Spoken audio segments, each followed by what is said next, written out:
In a pre-industrial economy, the main source of energy is solar, captured on farms and in surrounding ecosystems. There's some use of metal, and particularly of stone, but there's also heavy reliance on materials derived from plants and animals: wood, wool, cotton, leather, flax, hemp. There's also some industry, powered generally by water, by wind, or by burning wood or peat. But the bulk of the economy's labor is devoted to growing or catching food. The industrial economy is characterized most directly by production becoming increasingly mechanized and a corresponding shift of labor out of agriculture into industry, but there are other key changes as well. First off, there tends to be a huge increase in the use of non-renewable resources, both for energy, first coal, then oil, then uranium, and for materials, metal being the first important one, but then petroleum for making plastic. Second, while farms and ecosystems are still crucial, the share of non-renewables in the flow of energy and matter with economic value continually rises. Lastly, the overall flows of energy and matter increase. This increased use of energy is closely related to increased mechanization. After all, if you're building machines for manufacturing things, their effectiveness will be limited if you're still bound by the power that you're able to get from people and animals. We can see the changes in energy use over the course of the Industrial Revolution in the US. First, wood consumption rises, then it becomes less important as coal takes over, and then oil and gas. Another factor to bring into play here is the increasing importance of people acting together, something that will be the main subject of the next chapter. One of the most famous stories in economics is Adam Smith's parable about the pin-making factory. If one person is doing all the steps of making a pin, he won't be able to make very many. If you divide up the job and hire 10 different people, each focusing on only a couple of tasks, you'll multiply your output by far more than 10. This same picture points to a second advantage of working in groups. And that is the efficiency of having two people work at a task together. Neither of these phenomena are unique to industry.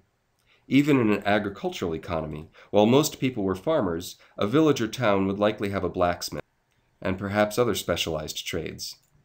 And barn raisings were a staple of rural life, where people gathered to finish quickly what a single household would have a hard time accomplishing at all. But with industrialization, these phenomena become more important. And in the contest between an industrial society and an agricultural one, the same sort of dynamic plays out as had earlier been true between farmers and hunter-gatherers. The tools produced by industry can make agriculture more productive, as with steel plows and sophisticated mechanical farming implements, even horse-drawn ones. An industrial society can also equip itself with more powerful weaponry. Its technological capabilities are generally beyond those of the agricultural societies it confronts.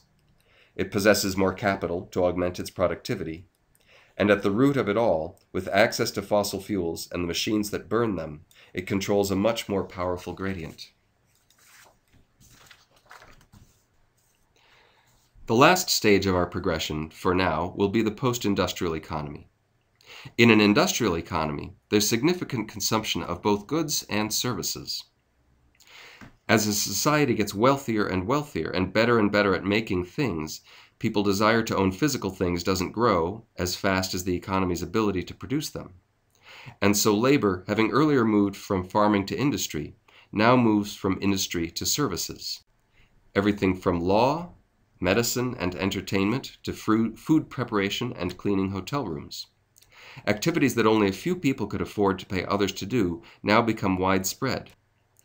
While the total consumption of material goods still rises, their relative role is diminished, and services come to dominate. The post-industrial economy is also associated with a particular kind of trade relationship. Early industrial pioneers, most notably Britain, exported manufactured goods to less developed countries in return for natural resources. Now the less developed countries, most notably China, export manufactured goods to the rich world in exchange for, well, services ideally, but also lots of debt. And so we have the post-industrial economy. Economic activity shifts from manufacturing to services. Use of manufactured goods is still high, particularly in what households consume, but many of those goods are imported from poorer countries. In most cases, post-industrial countries are also significant importers of key natural resources. For instance, the US and most of Europe with imports of petroleum. As with the earlier transitions, we can ask what drives the post-industrial transition. The core of it is in what was alluded to earlier. The gist of the Industrial Revolution was that automation and mechanization made it easier to produce things. But if it's easier to do that, over time, you're going to be less well compensated for it. In contrast, doing things for people becomes more rewarding. In particular, figuring out and coordinating the making of things can become quite lucrative. Nike doesn't make sneakers. They design and market sneakers, but they have them made by people in less developed countries who get paid a lot less than the folks back in Oregon designing and marketing the shoes.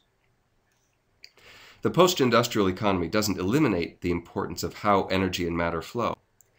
Instead, it gives people in advanced economies new ways to benefit from large material flows, even ones that don't occur in their own country.